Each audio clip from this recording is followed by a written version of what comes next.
Think about those instantly recognizable sounds in country music. You know, that certain twang, that weeping slide that just gets you right here. Mm-hmm. Behind so many of those iconic moments are these incredible, often kind of unsung session musicians. Absolutely, the hidden heroes. Exactly. And today we're taking a deep dive into the extraordinary career of one of the most in-demand and influential of them all, the pedal steel guitar virtuoso, Sonny Garrish. And we've got a really rich collection of material here. It gives us a pretty comprehensive look at Sonny Garish's journey, through Nashville, how his sound developed. His distinctive musical voice. Right, that voice, and the lasting legacy he's created. Our goal today is really to dig in and understand the key things that made him such a pivotal figure, shaping the actual sound of country music. Okay, let's start at the beginning then. Sonny Garrish, born in Williamsport, Maryland, May 14th, 1943. Now, his intro to music wasn't exactly him picking up an instrument right away, was it? No, not at all. Actually, his father had musical ambitions himself and put young Sonny on stage as the singer for the family band, the Westerners. Wow, the singer. Yeah, starting when he was just 7 years old. They played a lot of local gigs. But what's really interesting is Sonny's own memories of this. Yeah. He apparently had a lot of anxiety about it, didn't enjoy singing in front of people. That's fascinating. This future master of an instrument starting out uncomfortable as a vocalist. So, okay, here's where it gets really interesting. His father then arranges for him to take steel guitar lessons. Right, and Sonny's reaction, not exactly jumping for joy. Oh, no. By his own admission, it went, quote, from worse to worse. The traditional lesson thing didn't click with him at all. Okay. And this led to a really crucial decision where he basically, took control of his own musical education. And that self-directed path became absolutely key, right? He ditched the formal lessons. Yep. Started learning by ear, just listening to 45 RPM records, artists like Ray Price, and meticulously figuring out those steel parts himself. Wow. That's a powerful way to develop like an innate musical sense. It really is. By focusing on learning directly from the recordings, he wasn't just copying licks. He was absorbing the nuances, the phrasing, the emotion behind it all. This method, learning straight from the source, it really nurtured that remarkable musical intuition he had.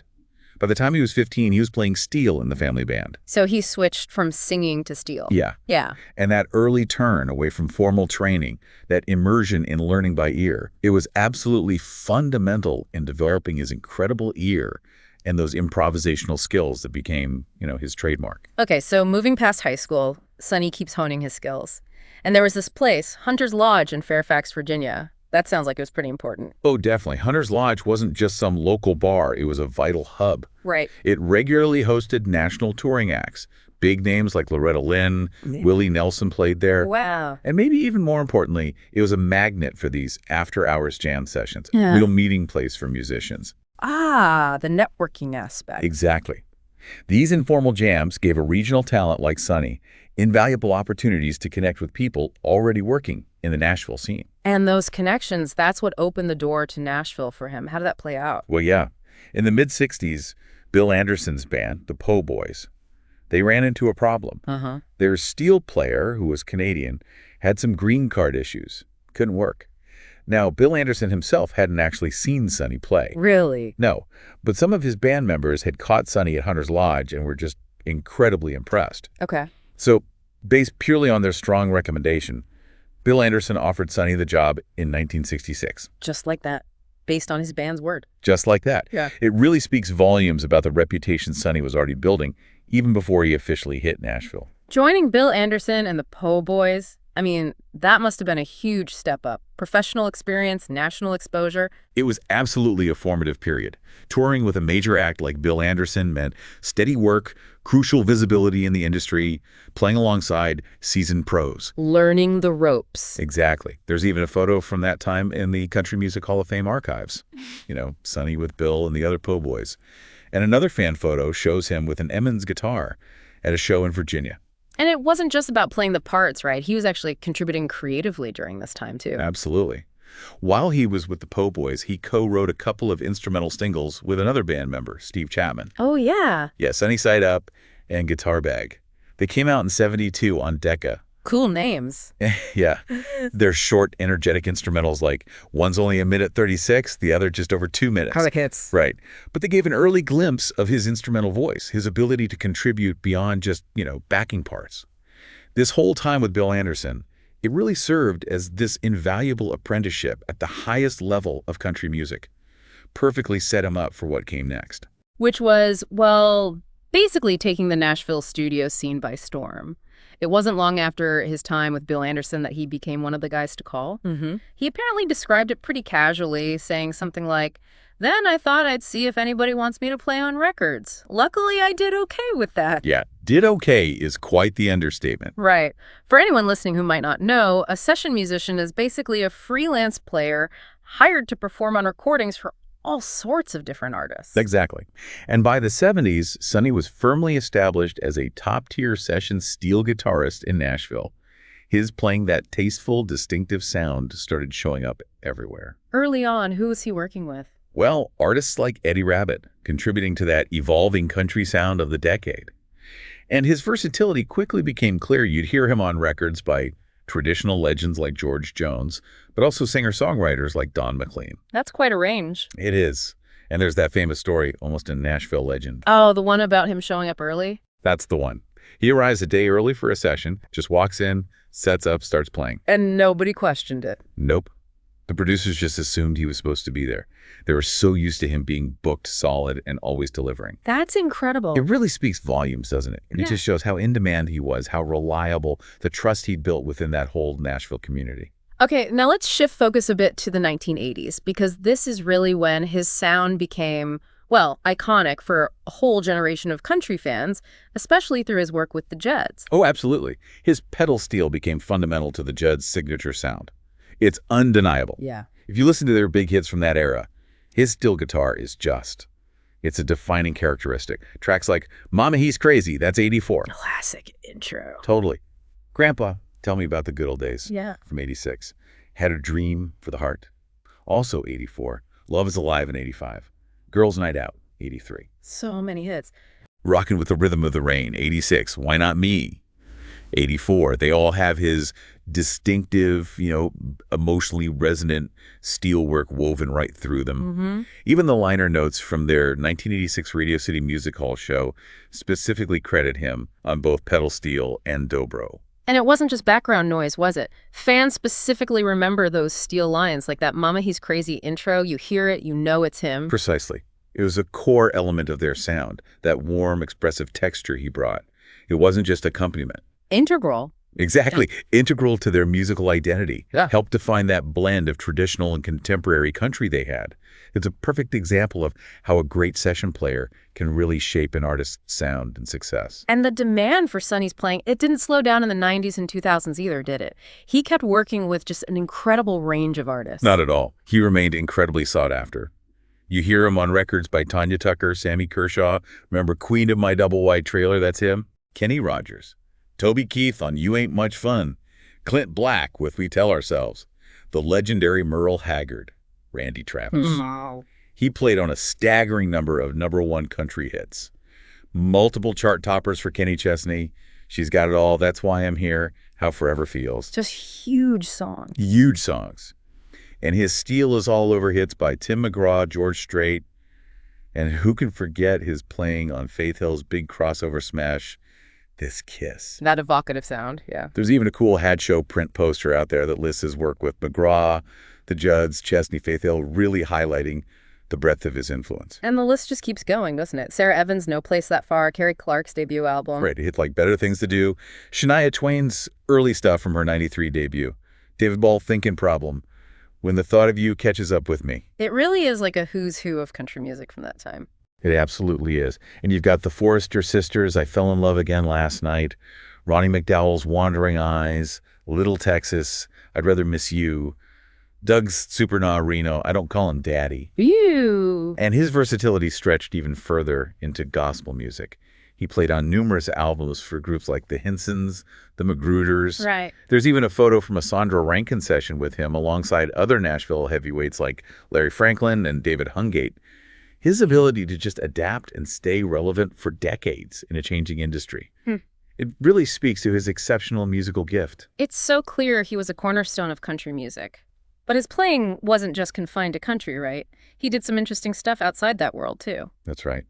While country was definitely his home base, where he made his biggest mark, he did collaborate with artists from other genres, which, further showcases his broad musical respect and adaptability. Like who?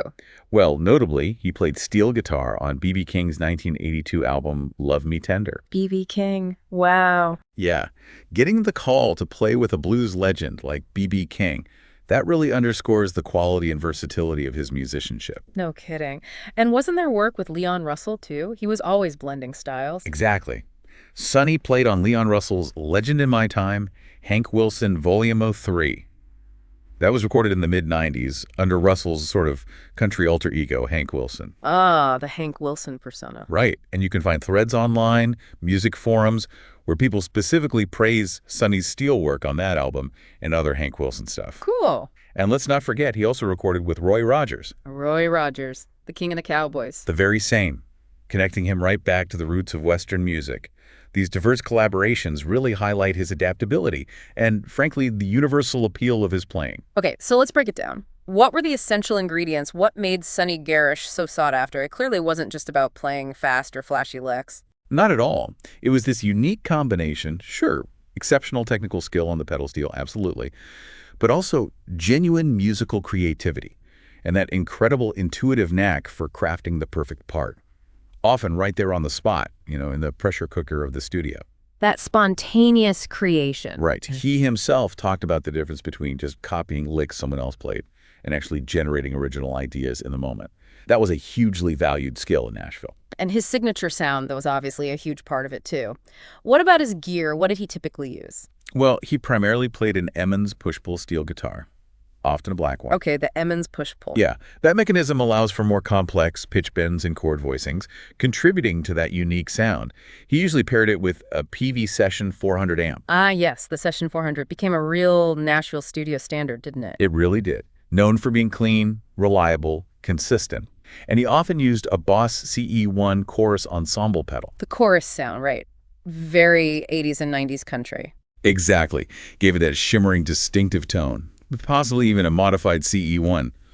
But, even with all that specific gear, engineer Kevin McManus famously said about Sonny's sound, "I promise you it is just him." Emphasizing the player over the gear. Totally. It's the crucial role of his personal touch, his artistry. That really says it all. And we also hear about his incredible ear, his ability to, perfectly double his own parts. Oh, absolutely. He could apparently tune his steel precisely to a piano just by ear, which is just remarkable skill. Wow. And unlike some players who might go for flashy, look-at-me stuff, Sonny's style was always praised for its tastefulness. Playing for the song. Always. Yeah. Enhancing the melody, the emotion, not overshadowing it. Recording engineer Pat McMacken nailed it when he said Sonny had the best combination of technique and taste. Technique and taste, that's a great way to put it. And that strategic tastefulness was undoubtedly a huge factor in his incredibly long and successful career.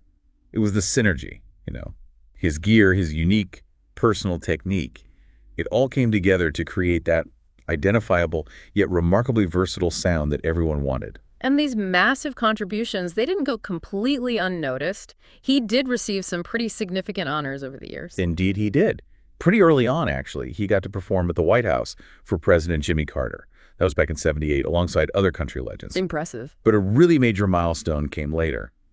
His induction into the Steel Guitar Hall of Fame in 2014. Ah, peer recognition. Exactly. That makes it especially meaningful, coming from other steel players. And the general feeling was that it was, long overdue. There are some great photos from the induction showing him with his plaques, signing albums for fans. That's fantastic. And more recently, the Country Music Hall of Fame and Museum honored him too, right? As part of their Nashville Cats series. Yes. That's such a valuable series, shining a spotlight on those incredible session musicians, the often unsung heroes who shaped so much of the music we love. Absolutely. His Nashville Cats interview was in December 2018. They even made one of those cool Hat Show print posters for it. Nice. The interview itself, led very skillfully by Bill Lloyd, really dug into his early musical interests, his self-taught approach, all those memorable experiences working with just a roster of legends. Covering the whole journey. Right. And the fact that the Hall of Fame specifically featured him really underscores his fundamental role in shaping that Nashville sound.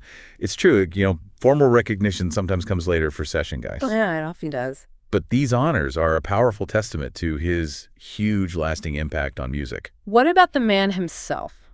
behind the music. What do we know about Sonny's personal life, his connections outside the studio? When he was married to Lois Jean Poffenberger, who was actually from his hometown back in Maryland, they had 2 daughters, Tara and Tammy. Sadly, his wife Lois passed away back in 2004. But despite his long career based in Nashville, he apparently always kept strong ties to his Maryland roots. Spoke fondly of his family, the community there. Stayed connected. Yeah. As of 2019, he still had family living in Maryland. He himself lived in Hendersonville, Tennessee. And after that Nashville Cats feature in 2018, he did kind of step back from the grind of full-time session work. Taking it easier. Right. Mostly playing music for friends. But he always kept a steel guitar set up at home, ready to go. Always a musician. And it's good to hear that as recently as late 2021, he was still around, even attended Bill Anderson's exhibit opening. Suggests he might still pick up the steel now and then. Seems that way. Yeah. And by all accounts, he always maintained a really humble perspective on his extraordinary talent. Yeah. He often attributed it to just a natural knack, a gift, or God-given talents, as he put it. His reputation was always as this quiet, humble guy. Which probably helped in the studio environment, too. Oh, absolutely. That likely played a huge role in his many successful, long-lasting collaborations. Yeah. In that Nashville scene, being easy to work with, being respectful, that's just as crucial as being a brilliant player. So when we wrap this all up, what's the lasting impact, the enduring echo of Sonny Garrish's career? What's the main takeaway? Well, his profound impact on the sound of modern country music is just, it's undeniable. Simple as that. Right. And his influence goes way beyond the awards and honors. Generations of aspiring steel guitarists have meticulously studied his playing, his innovative techniques, his unique phrasing. Learning from the master. Exactly. You hear fellow musicians constantly citing him as a major influence, a true hero of the instrument, that ongoing study, that emulation that is his living legacy. A benchmark. Absolutely. Yeah. His signature tone, his incredible musicality, they remain a benchmark of excellence. It firmly solidifies his status as a true legend of the pedal steel. And, as of late 2021, he still had some level of engagement with music, even if it was more on a personal scale. So as we finish this deep dive into the amazing world of Sonny Garrish, we've really traced this incredible journey. A self-taught musician, starts as a reluctant singer, becomes just an indispensable part of countless classic hit records. In a story. His versatility across genres, that instantly recognizable sound, his always tasteful, deeply expressive playing, it's left such an indelible mark on modern music. No question. So here's maybe a final thought for everyone listening. Just consider how many of your favorite country songs simply wouldn't sound the same without the unique voice of Sonny Garrish's pedal steel. And maybe reflect on how often it's the sidemen, those session players behind the scenes, who are the ones truly shaping and defining the music we end up loving. A really important point. Maybe go back and listen to some of those tracks you mentioned today, Mama He's Crazy, This Kiss, Thinking Problem, with a fresh ear, really appreciating his incredible contributions.